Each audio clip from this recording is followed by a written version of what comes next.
আমরা কোনো অবস্থাতে দুর্নীতি নিমজ্জিত হতে চাই না। এই জন্য ট্রান্সপারেন্ট একটা লোককে, যারা দুর্নীতির বিরুদ্ধে আছেন এমন প্রার্থীকে আমরা এই চয়েস করতে চাই, সে যে দলের হোক, যে মতের হোক। যিনি অতিথিও কাজ করছে, ফেনী পরিচিত বা ফেনীতে অতিথি কাজ করছে, অবস্থান বলো, আমরা এই লোককে মানে ভোট দিতে চাই আর কি। ফেনীর বোর্ডের পরিবেশ খুবই সুন্দর, কোনো ত্রুটিপূর্ণ কোনো ঝামেলা নাই। আর আমরা একদম সৎ ন্যায়নিষ্ঠ, যে আমাদের নাগরিকের যে অধিকারগুলো আমাদের জন্য কাজ করতে পারবে, আমরা ওই জন্য একদম সতযোগ্য প্রার্থীকে বেছে নিব আশা করি এবার নির্বাচনে। ব্যক্তিগতভাবে সে অনেস্ট, তারপরে সবসময় রাজনীতি করে, মানুষের কথা ভাবে, মানুষের উপকারে থাকে, সুখে দুঃখে আপদ বিপদে থাকে, রাষ্ট্রীয় কার্যক্রমের সকল অংশগ্রহণ করে।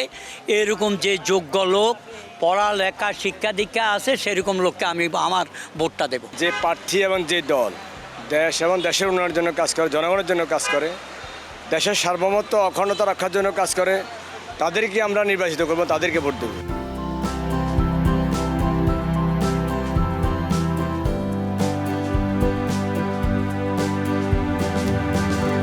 যারা জনগণের বিভিন্ন এলাকার উন্নয়নে বিগত দিনও ভূমিকা রাখিয়ে আসছে বা বর্তমানেও রাখতে পারার মতো সক্ষমতা আছে, এই ধরনের লোককে চিহ্নিত করার পক্ষে হবে। আমি যাকে ভোট দিব অবশ্যই তার প্রথম যে জিনিসটা আমি দেখব সেটা হচ্ছে তার এডুকেশনাল ব্যাকগ্রাউন্ডটা আমি দেখব।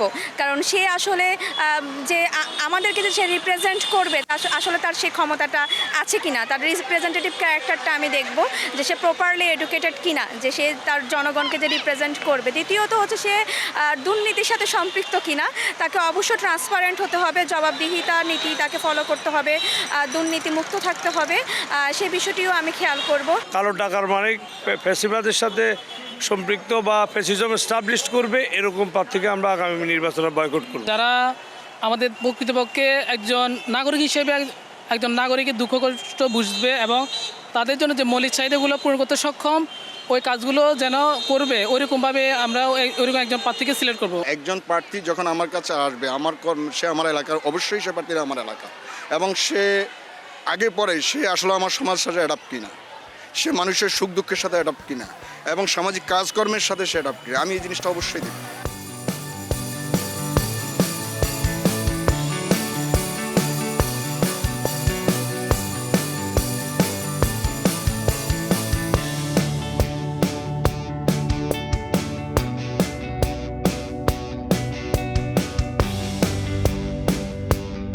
যার ভিতরে অন্তত আমাদের ফেনী জেলা উন্নয়ন, সর্বোপরি দেশের উন্নয়নের জন্য যে কিছু করবে, এরকম একটা মন মানসিকতা যে মানে আছে বা থাকবে, তাকে অবশ্যই দেব, তার পাশে অবশ্যই আমরা আছি। ভোটের আগে অনেকে অনেক কথা বলে, অনেক আশা ভরসা দিয়ে থাকে।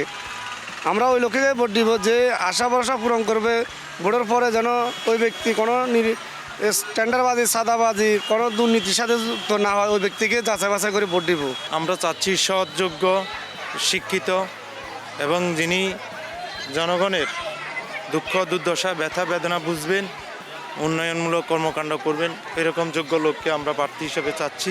আমি সেই ধরনের প্রার্থীকে বেছে নেব যিনি আমাদের নিরাপত্তাটা নিশ্চিত করবেন আর কি, দেশের নিরাপত্তা, আইন শৃঙ্খলা সব কিছু যদি ঠিকঠাক মানে করতে পারেন, ওনাকেই আমি ভোট দেবো। আর যারা লুটপাট করবে না, দেশের জনগণের কথা চিন্তা করবে, নিজের কথা চিন্তা না করে দেশের স্বার্থ চিন্তা করবে, আমরা তাদেরকে ভোট দিব। যাদের দ্বারা আমাদের কাজ হবে, আমাদের উন্নয়নের কাজ হবে, যাদের দ্বারা এই সন্ত্রাসী এবং কি চাঁদাবাজি হবে না, ওই ধরনের লোককে আমরা বেশি ভোট দেবো।